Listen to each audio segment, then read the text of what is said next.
Yang pertama harus ada niatnya.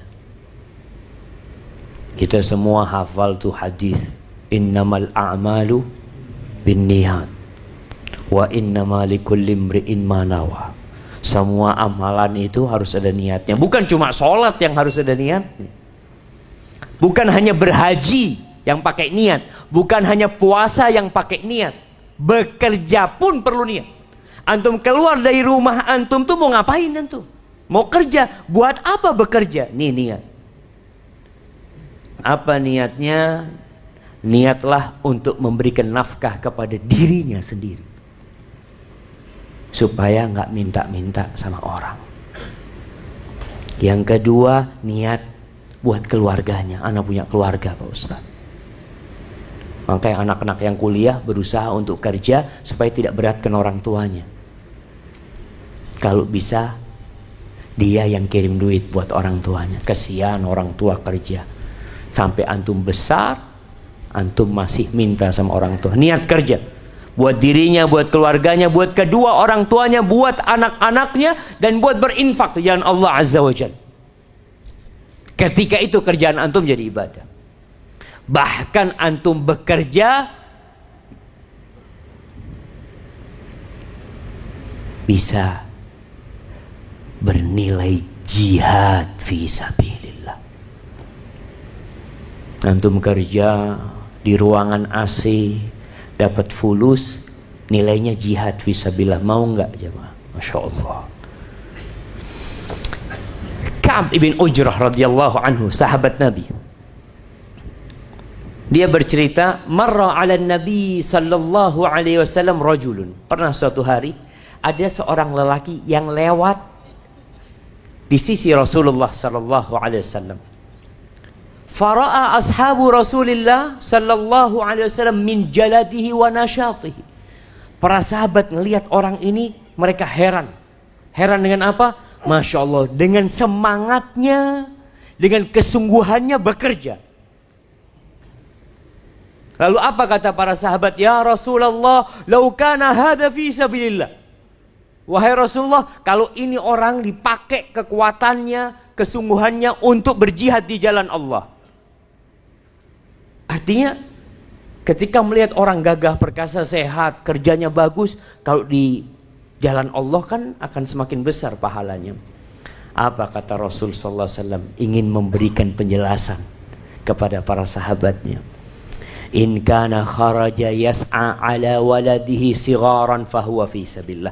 Kalau dia ini berusaha bekerja untuk memberikan makan kepada anak-anaknya yang kecil, maka dia fi sabilillah.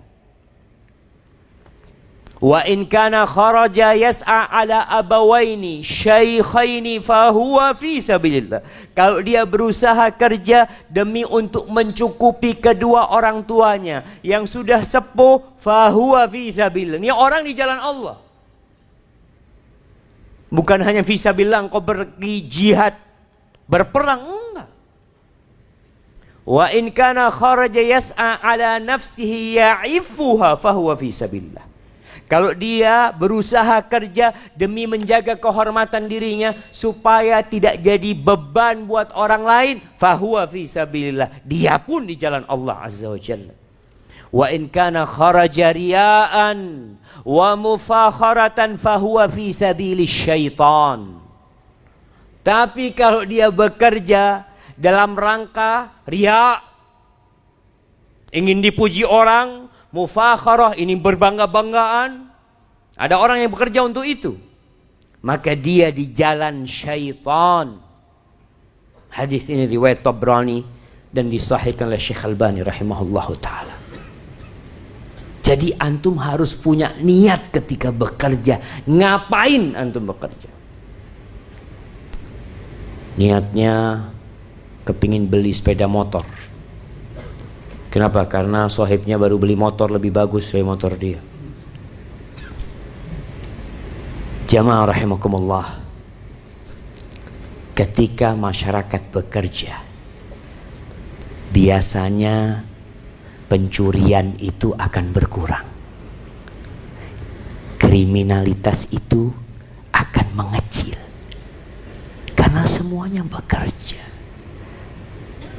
Sampai cerita teman-teman di Jawa Tengah, di Jepara.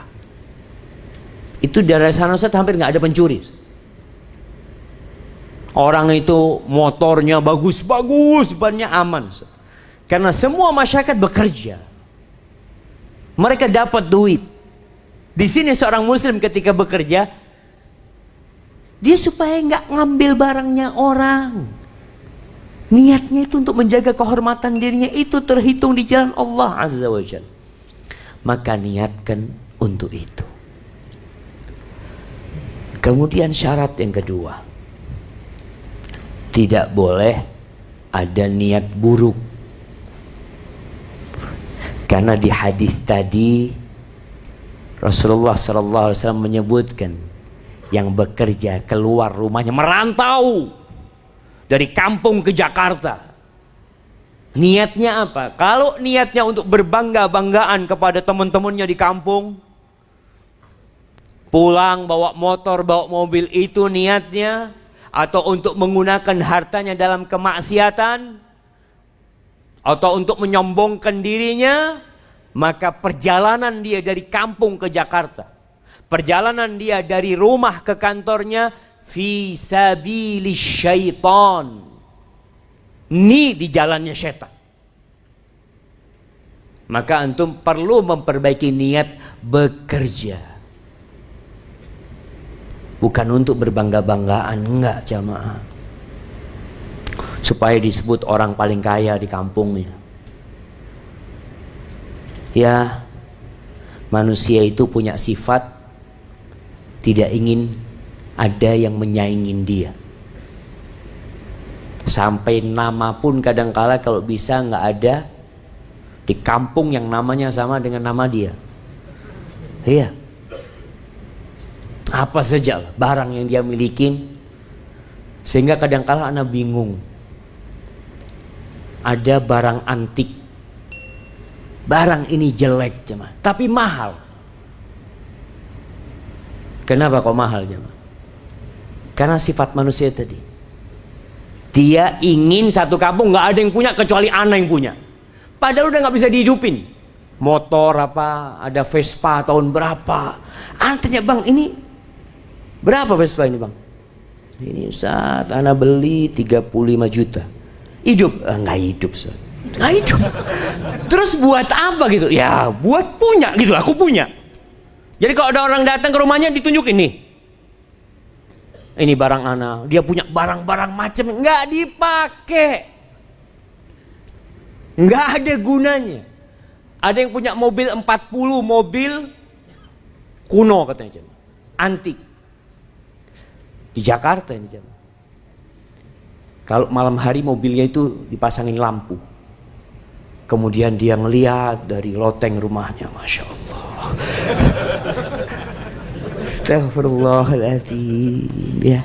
Ini kalau niatnya hanya untuk berbangga-banggaan dirinya, ya kata Nabi SAW, fi sabilis syaitan. Apa gunanya? Engkau punya barang banyak kayak gitu, nggak ada gunanya. Hanya ingin dikatakan nggak ada yang punya di Indonesia ini kecuali satu orang. Makanya barang-barang yang limited edition, itu yang ada di Indonesia satu, di mana satu, gitu, seperti itu. Orang itu bangga. Allah Azza wa Jalla ketika bercerita tentang Qarun, ketika Qarun ditelan oleh bumi ini, bukan hanya dia, rumahnya dan semua harta. Lalu Allah katakan, tilkad darul akhirah. Tuh negeri akhirat itu buat siapa? Naj'aluha lilladzina la yuriduna 'uluwan fil ardi wala fasada. Itu negeri diperuntukkan buat orang-orang yang tidak ingin ketinggian atau kesombongan di muka bumi ini, dan tidak pula ingin kerusakan. Wal 'aqibatu lil muttaqin. Dan akibat yang baik itu buat orang-orang yang bertakwa. Ali ibn Husain ibn Ali Zainal Abidin Pernah suatu hari dia lagi naik kendaraannya, dia lewat di rumahnya orang-orang miskin. Orang-orang miskin lagi makan, ya potongan-potongan roti. Dia mengucapkan salam kepada mereka, lalu orang miskin itu mengatakan, ayo makan sama kita. Antum mau nggak makan sama orang-orang miskin? Ya, sebagian orang restoran aja pilih-pilih. Ketika ada orang miskin ngundang dia, kadang-kala malas datang. Makanya syarut ta'amul walimah. Seburuk-buruknya makan itu makanan walimah. Yud'a ilaiha man ya'baha wa yumnauha man ya'tiha. Yang diundang cuma orang-orang kaya. Orang kaya ini udah kenyang sama semua makanan enak itu. Malah yang miskin gak diundang. Ini orang harus tahu tuh makanan yang kau sediakan di walimah tersebut. Engkau ingin doa restu, padahal Allah tidak merestui yang seperti itu. Bahkan walimah itu walimah buruk, karena orang miskin tidak diundang. Nih Ali bin Husain diundang sama orang-orang miskin. Yang ngundang orang miskin. Biasanya kalau yang ngundang orang miskin gitu kita banyak alasan, jam. Oh afwan banget ada acara ini itu macam-macam. Tapi kalau yang ngundang orang fulus, ya acara lain dibatalkan sama dia. Ketika dia diundang, Ali ibn Husain membaca ayat tadi yang nabacakan, surat Al-Qasas ayat 83. Itu negeri akhirat buat orang-orang yang tidak mau kecongkakan, nggak mau kesombongan ya. Dia akhirnya turun dan makan sama orang-orang itu. Setelah makan, dia mengatakan kepada orang-orang miskin ini, aku sudah menjawab panggilan kalian. Sekarang aku minta kalian datang ke rumahku. Dibawa ke rumahnya, dikasih makanan yang enak, dikasih baju tiap orang, dikasih fulus ya. Suruh pulang mereka orang-orang miskin. Masya Allah. Nih ketika antum cari harta, niatnya memang bukan untuk keburukan, bukan untuk berbangga-bangga diri.